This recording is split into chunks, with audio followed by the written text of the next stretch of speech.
Informado em 2023 que aposentados e pensionistas estavam sendo roubados, o ministro da Previdência Social fez o quê? Aguardou a bomba explodir para que, um ano depois, em primeiro lugar, defender o ex-presidente do INSS, o Alessandro Stefanotto. Em segundo lugar, diante da repercussão da fraude bilionária, imputar a culpa na gestão anterior. Em entrevista à Folha de São Paulo, Carlos Lupe diz que nunca se omitiu e ele está certo de que há safadeza de muita gente. Bom, para repercutir aqui conosco sobre todos os fatos do dia, nós temos, claro, os nossos queridos comentaristas políticos, começando pela nossa queridíssima Josiane Reis, que está hoje conosco. Josi, boa tarde, seja muito bem-vinda ao Jornal da Oeste.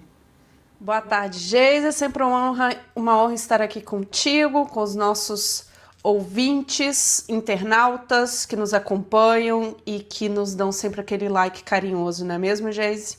É isso aí, bem lembrado do like, hein? Já começamos bem.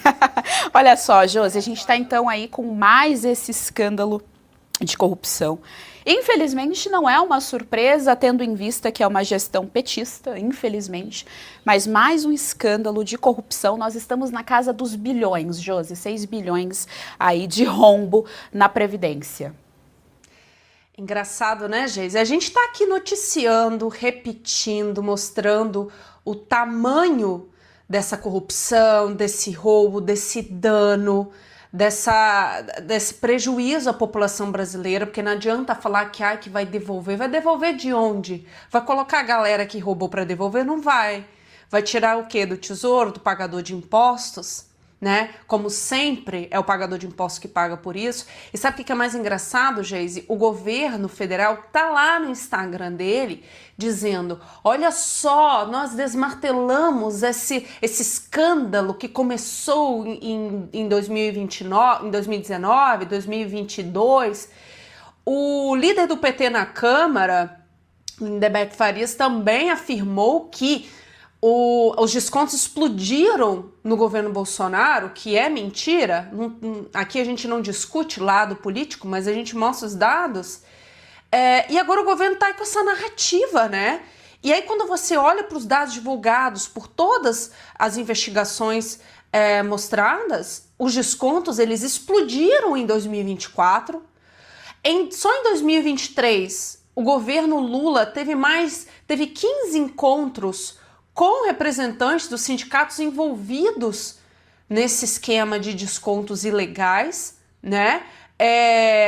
O Tribunal de Contas da União avisou o ministro, né, da Previdência, então Carlos Lupe, ele avisou dessa fraude, né? Avisou o INSS sobre essa fraude.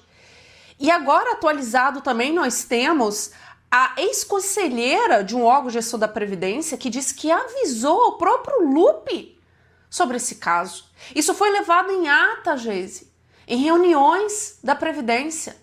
E depois de um ano, quando essa galera foi pega, agora eles dizem, não, é porque a gente, né, o próprio Lupe afirmou que houve aí uma demora, mas que não houve omissão. Cara, um ano, vamos supor que ele não soubesse de nada, mas um ano, onde a gente tem bilhões sendo roubados de um governo, de uma população, principalmente idosos, né, os aposentados. Qual é? Eu estava aqui refletindo, o brasileiro ele é obrigado a se acostumar com esse tipo de coisa. Isso virou rotineiro. O brasileiro não tem energia para se indignar separadamente por conta dessas notícias. E aí a gente volta, quem que foi o Lupe, gente?